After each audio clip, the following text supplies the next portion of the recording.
Operation Sindoor സൈനിക നടപടിക്കിടെ പാകിസ്ഥാന്റെ 6 വിമാനങ്ങൾ ഇന്ത്യ വെടിവെച്ചിട്ടതായി air chief marshal AP. Singh.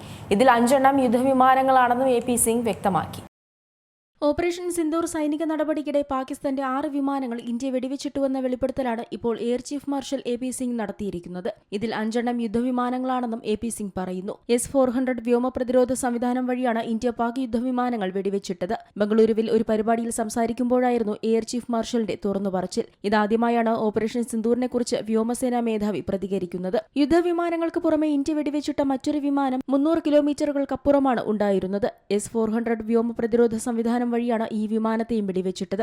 അവ കൃത്യമായി ലക്ഷ്യം കണ്ടുവെന്നും S-400 സംവിധാനം ഒരു ഗെയിം ചേഞ്ചറാണെന്നും എ.പി. സിംഗ് പറഞ്ഞു. തുടർന്ന് ഇന്ത്യയുടെ ആക്രമണത്തിൽ തകർന്ന മുരുട്കെ ഭീകര കേന്ദ്രങ്ങളുടെ ചിത്രങ്ങളും എ.പി. സിംഗ് പ്രദർശിപ്പിച്ചു. നമ്മുടെ രാജ്യത്തോട് ചെയ്തതിന് തിരിച്ചടിയായി പാകിസ്ഥാനിലെ ഭീകര കേന്ദ്രങ്ങൾ സൈന്യം ആക്രമിച്ചതായി വ്യോമസേനാ മേധാവി പറഞ്ഞു. പാകിസ്ഥാൻ അവരുടെ ഡ്രോണുകളടക്കം തിരിച്ചടിക്ക് ഉപയോഗിച്ചെന്നും ഇന്ത്യൻ സൈന്യം ശക്തമായി തിരിച്ചടിച്ചെന്നും അദ്ദേഹം പറഞ്ഞു. പ്രസംഗത്തിന്റെ രാഷ്ട്രീയ നേതൃത്വത്തെയും സിംഗ് പ്രകീർത്തിച്ചു. ഓപ്പറേഷൻ സിന്ദൂറിന്റെ വിജയത്തിന് കാരണം രാഷ്ട്രീയ നേതൃത്വം കൂടിയാണെന്നും അദ്ദേഹം പറഞ്ഞു. ഇന്ത്യൻ സൈന്യത്തിന് കൃത്യമായ നിർദ്ദേശങ്ങൾ ലഭിച്ചെന്നും എല്ലാ വകുപ്പുകളും തമ്മിൽ കൃത്യമായ ഒത്തൊരുമ ഉണ്ടായിരുന്നുവെന്നും എ.പി. സിംഗ് വ്യക്തമാക്കി. തങ്ങൾക്ക് എല്ലാ സ്വാതന്ത്ര്യവും ഉണ്ടായിരുന്നു. എത്ര മുൻപോട്ട് പോകണമെന്നതെല്ലാം തങ്ങളുടെ മാത്രം തീരുമാനമായിരുന്നു. ഇന്ത്യൻ സൈന്യത്തിന് പാകിസ്ഥാനുമേൽ കൃത്യമായ മേൽക്കോയ്മ ഉണ്ടായിരുന്നുവെന്നും അതിനാലാണ് 4 ദിവസത്തിനുള്ളിൽ ഇത്രയേറെ നാശനഷ്ടമുണ്ടാക്കാൻ സാധിച്ചതെന്നും എ.പി. സിംഗ് കൂട്ടിച്ചേർത്തു. National desk Zee Malayalam news.